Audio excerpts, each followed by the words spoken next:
Reflections of a Russian Statesman by Konstantin Petrovich Pobyedonostseff. Chapter 7. The Law. How many ancient ideas have become obscured and confused in our time? How many ancient terms have changed, or change before our eyes today, their original significance? Thus has changed, and changed by no means for the better, the conception of the law. From one side regarded, law is a regulation, from the other, a commandment, and on this conception of a commandment is based its moral acceptation. The prototype of all law remains the Decalogue: honor thy father and thy mother, thou shalt do no murder, thou shalt not steal, thou shalt not covet. Independently of what in modern phrase we denominate sanction, independently of punishment for its violation, the commandments have the power of affecting the consciences of men by establishing, with the authority of supreme power, the distinction between light and darkness, between equity and iniquity. And not in the material punishment for its violation is the fundamental, invincible sanction of the law, but in the conscience of man, rebuking his iniquity. Material punishment he may flee. The imperfection of human justice may cast it on the innocent, but from this internal chastisement he can in no way be delivered. This deep significance of the law is entirely overlooked in the new theories and new practices of legislators. For them the law has but one significance, as a regulation of external action, the preserver of mechanical equilibrium of the diverse operations of human activity in their juridical relations.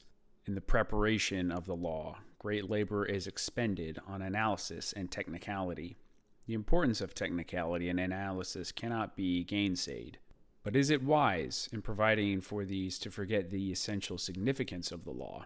Yet this significance is often not only forgotten, but actually abjured. Thus we encumber beyond measure the immense edifice of the law, and live incessantly devising rules and forms and formulas of every kind. In the name of freedom and the rights of man we do this, yet we have gone so far that no man can move in freedom from the network of rules and ordinances extending everywhere, threatening everyone in the name of freedom. We seek to define, to measure, and to weigh all things by formulas human, therefore imperfect and often delusive.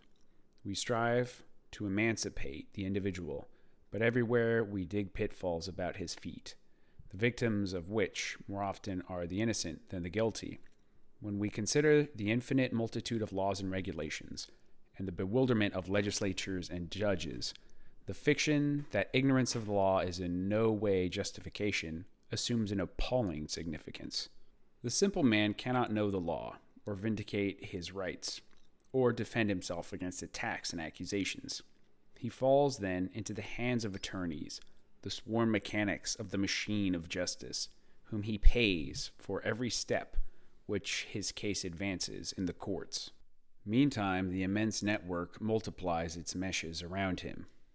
It was not without cause, even in the 16th century, that the famous Bacon condemned this network in the words of ancient prophecy.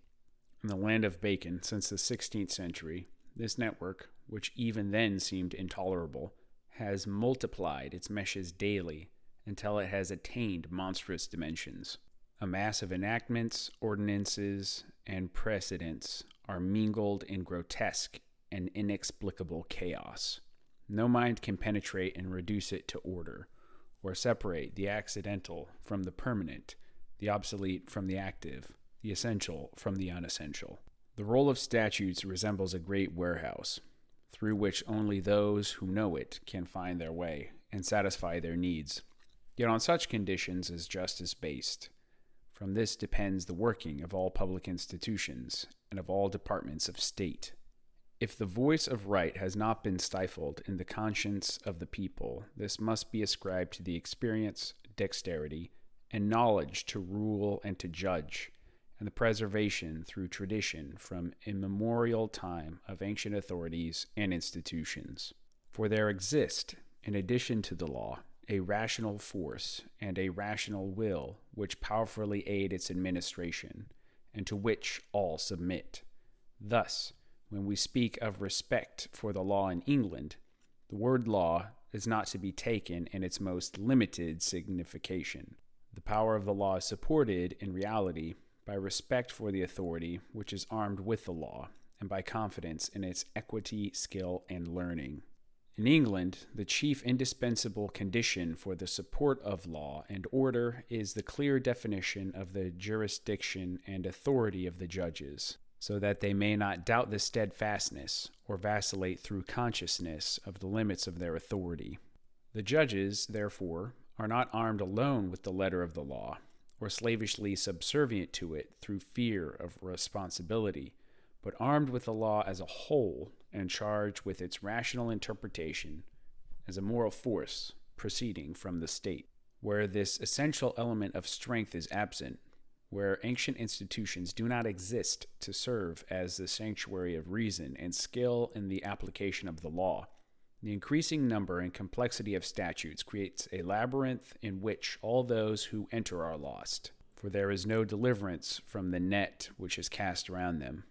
The law becomes a snare not only to the people, but what is graver still, to the very authorities engaged in its administration, restricting by a number of limitary and contradictory interpretations that freedom of judgment which is essential for the intelligent exercise of their power.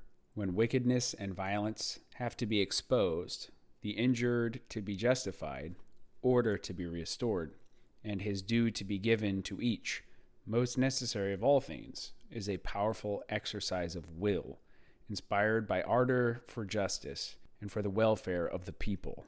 But if at every step the executor of the law finds in the law itself restrictive prescriptions and artificial formulas, if at every step he fears to transgress the limits by law established, and if in addition the jurisdiction of coordinate institutions is obscured by detailed limitations, then all authority is lost in doubt, weakened by the laws which ought to be the source of its strength, and crushed by the fear of responsibility in that moment when not fear, but the consciousness of duty and right should be the only guide and impulse.